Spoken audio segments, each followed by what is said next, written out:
I will never forget the sound of that door closing. It was not just wood meeting wood. It was finality, a sentence passed without trial, a verdict delivered without mercy.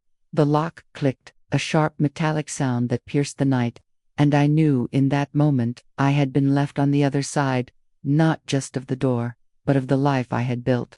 The cold wrapped around me like a punishment, the kind that seeps through your bones and whispers that you are no longer welcome, no longer needed, no longer loved. I stood there, frozen in more ways than one, staring at the silent walls of a house that used to be my refuge.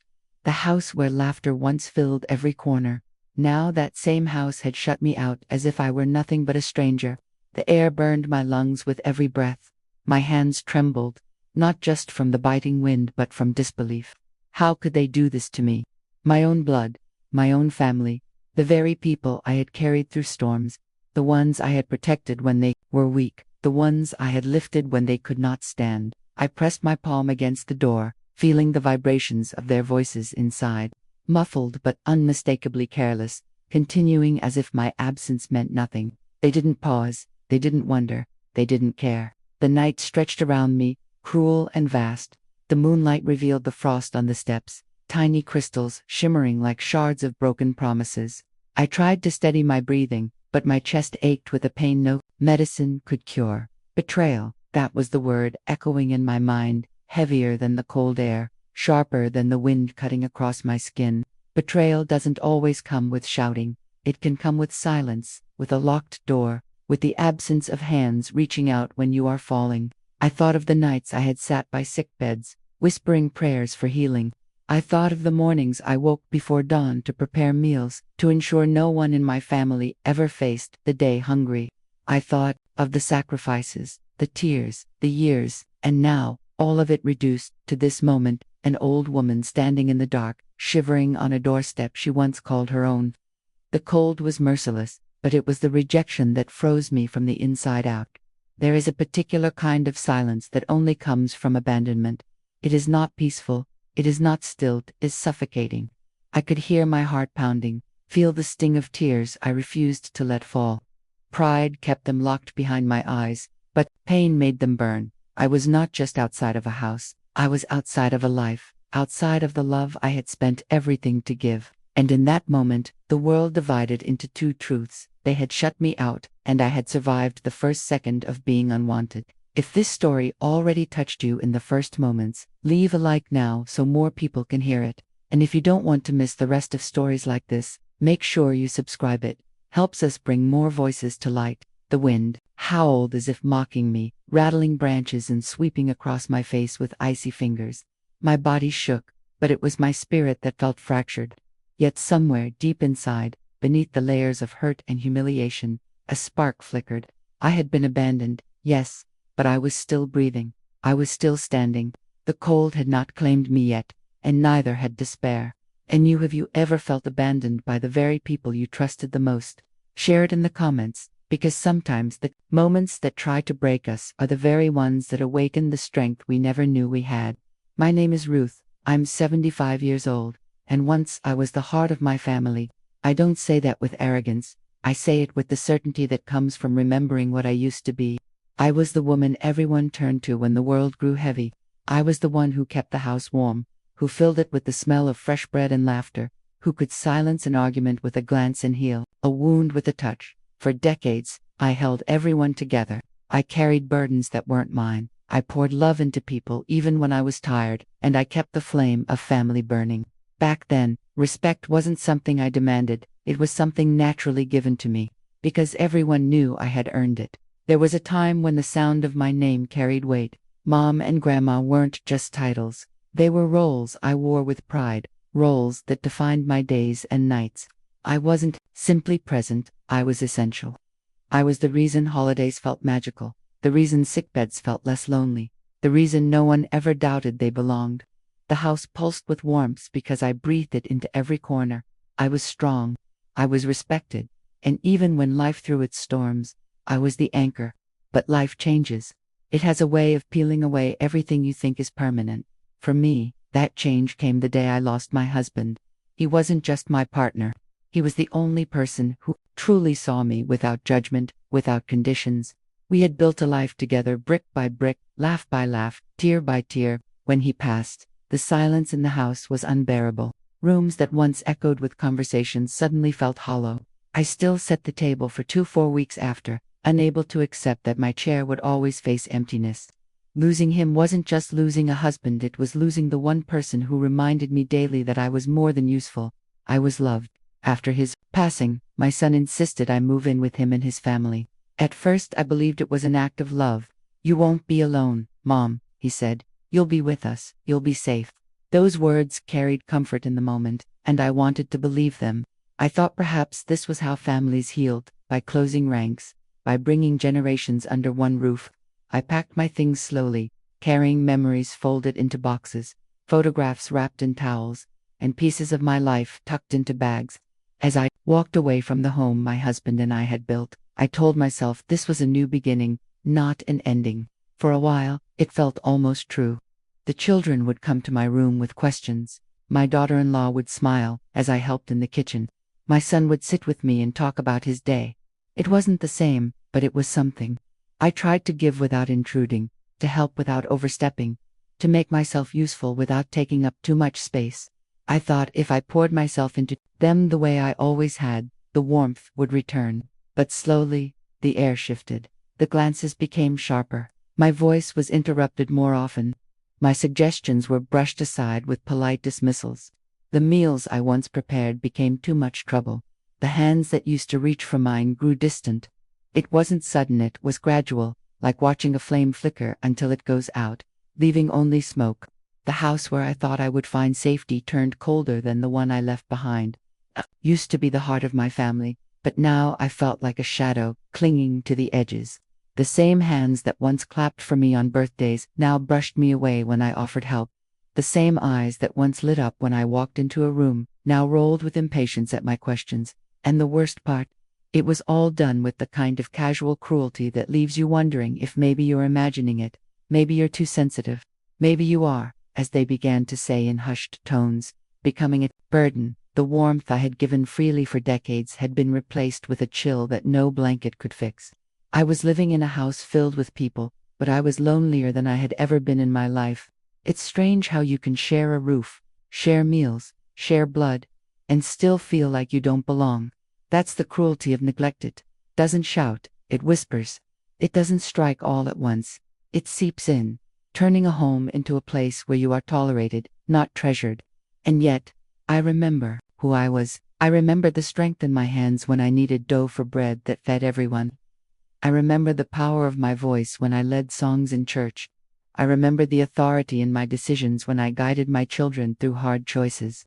That woman still lives inside me, even if they try to erase her. Tell me in the comments where you are watching from. I want to see how far this story travels.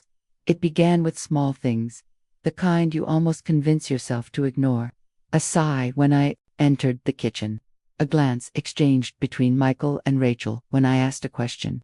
The pause at the dinner table when I tried to add to a conversation, followed by a quick change of subject as if my words had never existed. At first, I told myself I was imagining it. Families get busy, I thought. People get tired. Maybe I was asking too much of them. But denial only lasts so long. The truth doesn't stay hidden, it seeps through the cracks until it becomes undeniable. One evening, I heard them speaking in the kitchen while they thought I was in my room. Rachel's voice was sharp, each word cutting deeper than a knife. "We can't keep living like this, Michael. The bills are piling up. She doesn't contribute. She's just here, taking space, using resources." Her words echoed in my ears, cruel and cold. And then my son's voice followed, low, weary, but agreeing. "I know, I feel the same, but what are we supposed to do? She's my mother." Those words, "she's just here," stripped me bare. After all the years I had carried him, supported him, worked myself to exhaustion to make sure he never went without, I was reduced to a problem to be solved. I wasn't a woman anymore, not in their eyes. I wasn't a mother, not a grandmother, not a presence worth honoring. I was a cost, a burden, a shadow too heavy for them to carry. The next morning, Rachel left a brochure on the table, pretending it was carelessness, a pamphlet for a retirement home. She didn't say anything, just left it there. as if its presence alone was enough to plant the idea in Michael's head. I picked it up when no one was looking. The glossy pictures of smiling elderly people mocked me. A community for your loved ones. It read, loved ones. The words stung. I wondered how love could exist when they were already planning my exile. The children noticed too, though not in the way I hoped. My granddaughter avoided me altogether, barely saying goodnight. My grandson, the younger one, kept quiet, eyes down, silence, heavy with the knowledge he didn't want to voice. It wasn't defiance, it was avoidance. Silence can be more brutal than insults, because at least insults acknowledge your existence. Silence erases you completely. I began to feel like a guest in my own life. Meals were cooked without asking my preference. Outings were planned without my inclusion. Even chores, the small ways I tried to contribute, were met with polite refusals. "Don't worry about it, Ruth," Rachel would say with that false smile, but the truth wasn't kindness. The truth was that they didn't want me to do anything because in their eyes, I no longer had value. I wandered the halls like a ghost, careful not to get in the way. My footsteps felt heavier each day, my voice softer, my laughter quieter, until it disappeared entirely. I was shrinking inside the very place I had once imagined would save me from loneliness.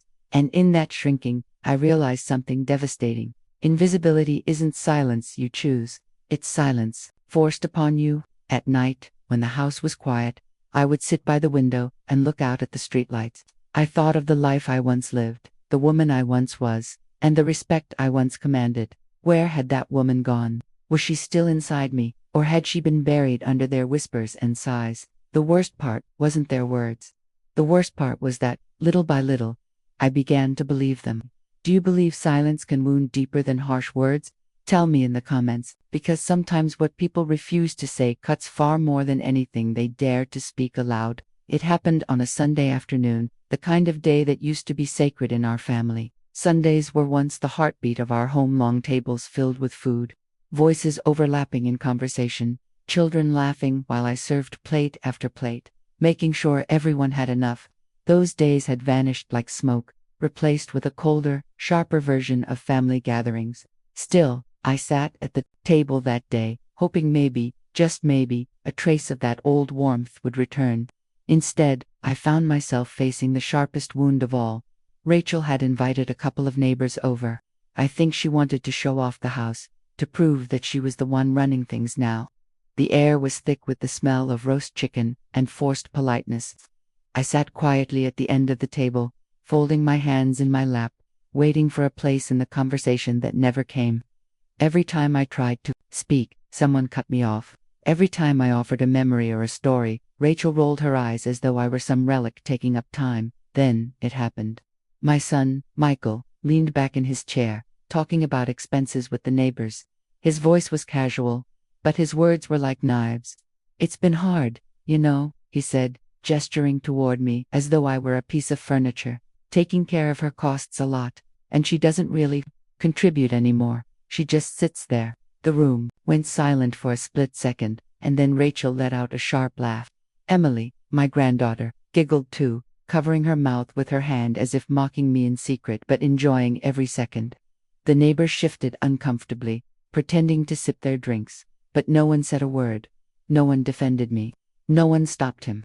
My son had called me useless in front of strangers, as though I were nothing but dead weight clinging to their lives. I felt my face burn. It wasn't just shame, it was humiliation so raw it made my chest ache. I wanted to disappear into the floor. I wanted to shout, to remind him of everything I had done. The nights I worked extra shifts so he could go to college. The years I stretched every penny to make sure he never went without. The meals, the clothes, the sacrifices that no one had witnessed but him. But I said nothing. My lips trembled, my throat tightened, and silence wrapped around me like chains. Rachel leaned in then, smirking, and said, "Well, at least she keeps the chair warm." The laughter that followed shattered me. It was cruel, mocking, and it told me everything I needed to know. In their eyes, I wasn't a person anymore. I was a shadow, a burden, a thing they tolerated out of obligation. I looked down at my hands, the same hands that once held their tiny bodies, wiped their tears, braided their hair, fixed their shirts before school. These were the hands that had built their lives, Now those same lives laughed at them. My heart screamed, but my mouth stayed closed. I had never felt so erased. When the neighbors left, no one apologized. No one even noticed the storm inside me. To them, it was nothing but casual words, a careless laugh. To me, it was the final proof that I had become invisible, not just in private whispers but publicly, stripped of dignity in the house I once built with my own sweat and love. That night, when I lay in bed staring at the ceiling, the laughter still echoed in my ears. I realized humiliation has a way of rewriting your soul. It doesn't just hurt in the moment, it digs in, making you question every memory, every sacrifice, every ounce of love you ever gave. I wondered how a son could speak so lightly about the mother who had given him everything. I wondered how a granddaughter could laugh when the woman she mocked had once stayed up through the night sewing her costumes for school plays. The humiliation didn't stop there.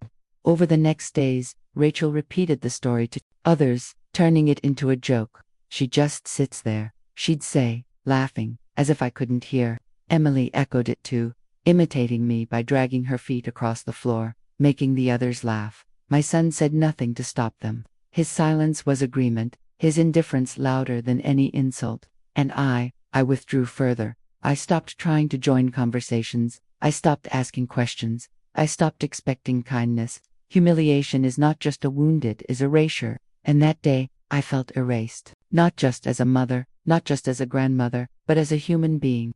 If you believe no one deserves to be treated as invisible in their own family, subscribe now for more stories like this. Have you ever felt erased, not by strangers, but by the very people you once carried in your arms? Tell me in the comments, because sometimes the deepest scars are not left by enemies, but by the ones who should have been our shelter.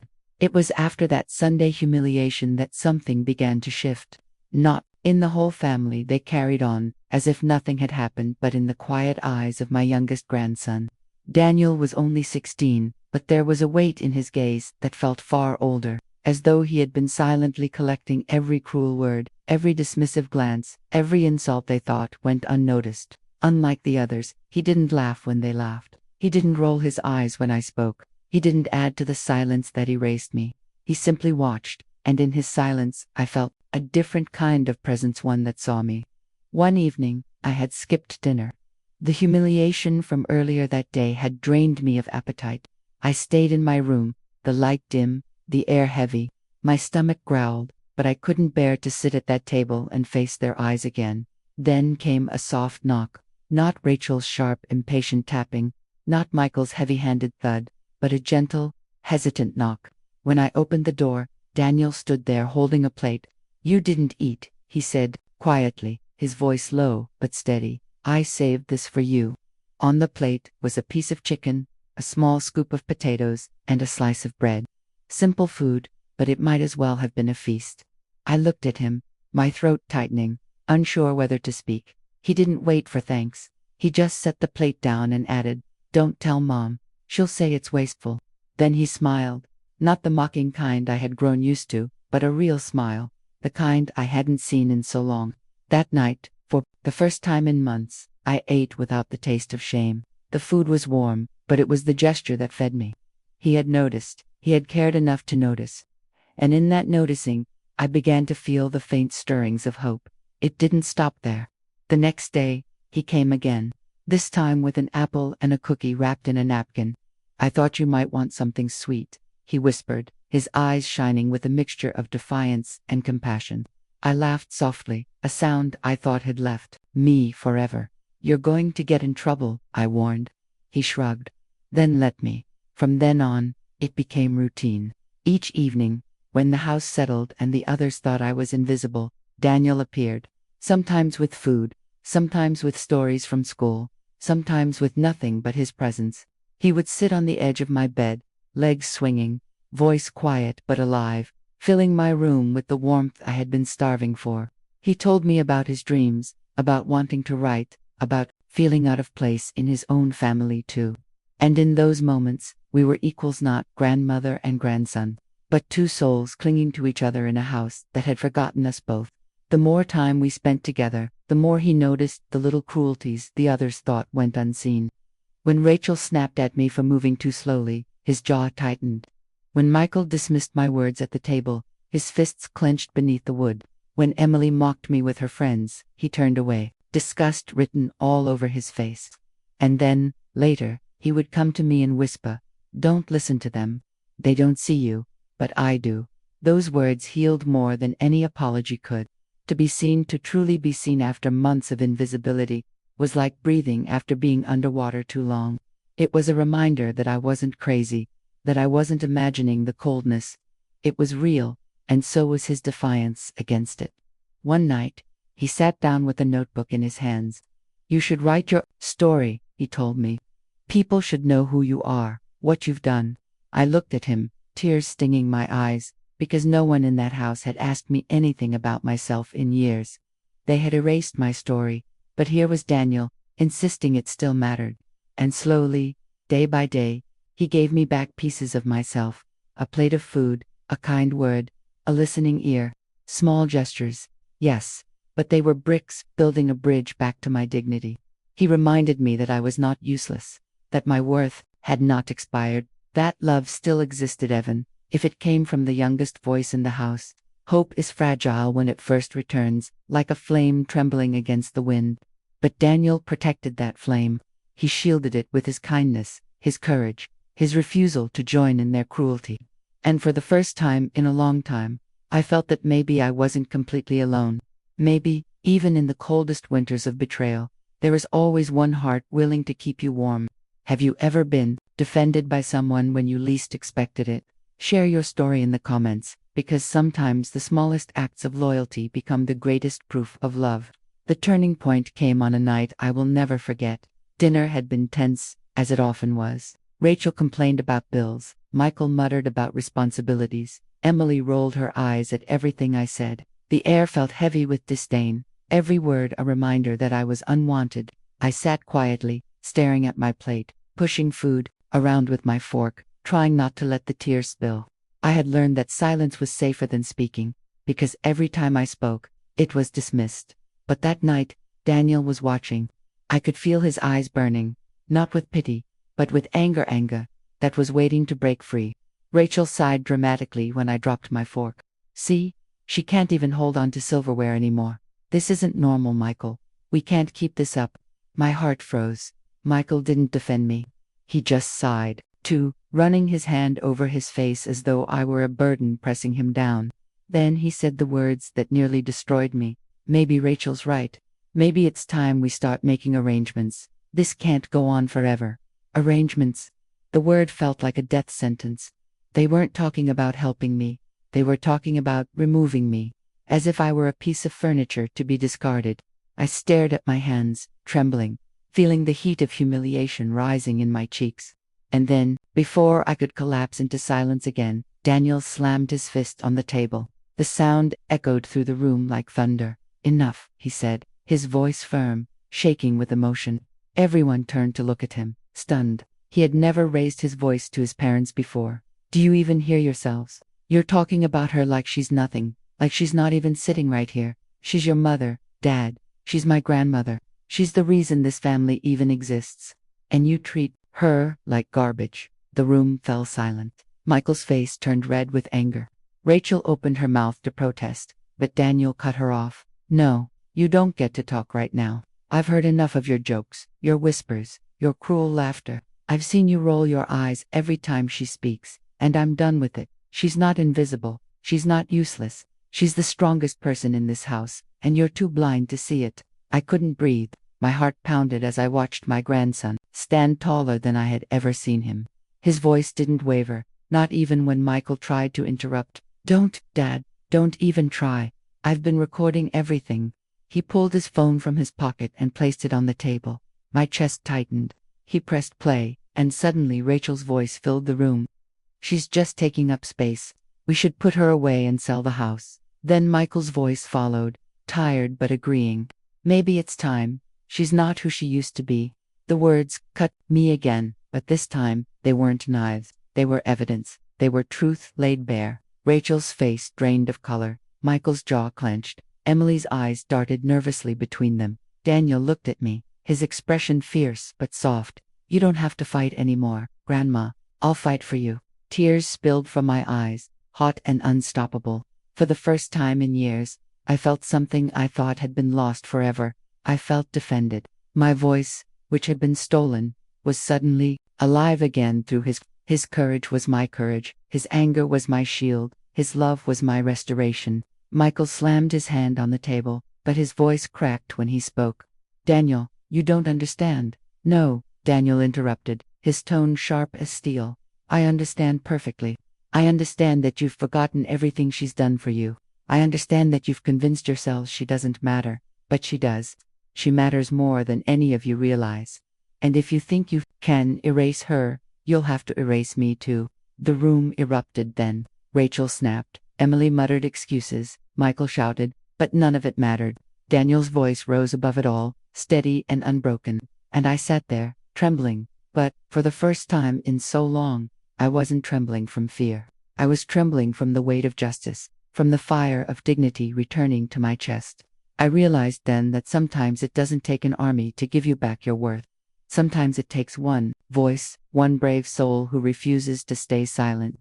That night, Daniel became more than my grandson. He became the echo of the woman I used to be. The protector I had prayed for. The proof that I was not forgotten. If this moment of justice made your heart beat faster, click like now so this story can reach more people. And tell me in the comments, have you ever witnessed someone stand up when everyone else stayed silent? Because sometimes, the bravest act is not grandiose, is simply choosing to speak. When silence has done enough damage, when the shouting finally died down that night, I slipped quietly into my room. My heart was still racing, but not from fear. For the first time in years, it beat with a rhythm of strength. Daniel's words echoed in my mind, louder than any insult, stronger than any attempt to erase me. You matter. He hadn't said it in those exact words, but every gesture, every defense, every ounce of his courage had carried that truth. And in that truth, I found myself again. I sat at my small desk, the one tucked against the window, where the pale light of the moon spilled across the wood. My hands trembled slightly, not from age, but from a quiet certainty. I pulled out an old notebook where I used to keep recipes, and on the blank back pages, I began to write. Not just words, but decisions. I listed what little I had left that truly belonged to Miss Savings, carefully tucked away, jewelry with stories etched into their shine, the house that still carried my name, even if they had tried to claim it with whispers and schemes. And then I wrote Daniel's name beside it all. It wasn't revenge, it wasn't spite, it was clarity. Because love is not about who shares your blood, it is about who shows up when everyone else turns away. It is about who sees you when others close their eyes. Daniel had seen me. He had given me back my voice, my dignity, my worth. How could I not give him back everything I had left? The pen moved across the paper with purpose, each stroke reclaiming the years they tried to strip away. I was not erasing Michael. I was not erasing Rachel or Emily. They had erased themselves the moment they chose convenience over compassion. The moment they laughed when they should have defended. The moment they locked the door and left me out in the cold. This wasn't about punishment. This was about truth. And truth deserved to live on through the only one who carried it with honor. As I wrote, a strange calm settled over me. I no longer felt like the shadow lurking at the edges of their lives. I felt like myself again, the woman who once led, who once gave, who once decided without fear. My dignity, long buried under silence and humiliation, rose like a flame inside me. They had left me out in the cold, but Daniel's courage had lit a fire no winter could extinguish. The next morning, I looked at him differently. Not because I loved him more than the others, but because he had proven himself worthy of that love in ways they never had. He walked into my room with his usual quiet smile, holding a cup of tea he had made for me, and I thought, this is what legacy should look like. Not inheritance given by default, but inheritance earned by loyalty, by respect, by love. I tucked the notebook away, but the decision was sealed in my heart. Everything I had of value, every piece of my life that could be passed on, would go to him. Because sometimes, the greatest wealth you can leave behind is not in things, but in the message attached to them. Mine would be clear. Love cannot be bought, blood cannot excuse cruelty, and dignity will always find a way to rise again. I thought of my husband then, the way he used to smile at me when life was hard. the way his hand never let go of mine no matter what storm came our way. I whispered to the empty room, "He would be proud of you, Daniel. He would be proud of us both." For the first time in years, I believed those words. And you, in my place, would you give everything to the one who truly saw your worth, even if it meant going against your own child? Tell me in the comments, because sometimes the choices that seem hardest are the ones that finally set us free. If stories like this make you reflect on the value of family, subscribe now so you don't miss the next one. They left me in the cold, but truth lit the fire inside me. There are moments in life when the very ground beneath you feels as though it has been pulled away, when those you trusted most turn their backs, when the warmth you once gave freely is met with nothing but coldness. I lived through that storm.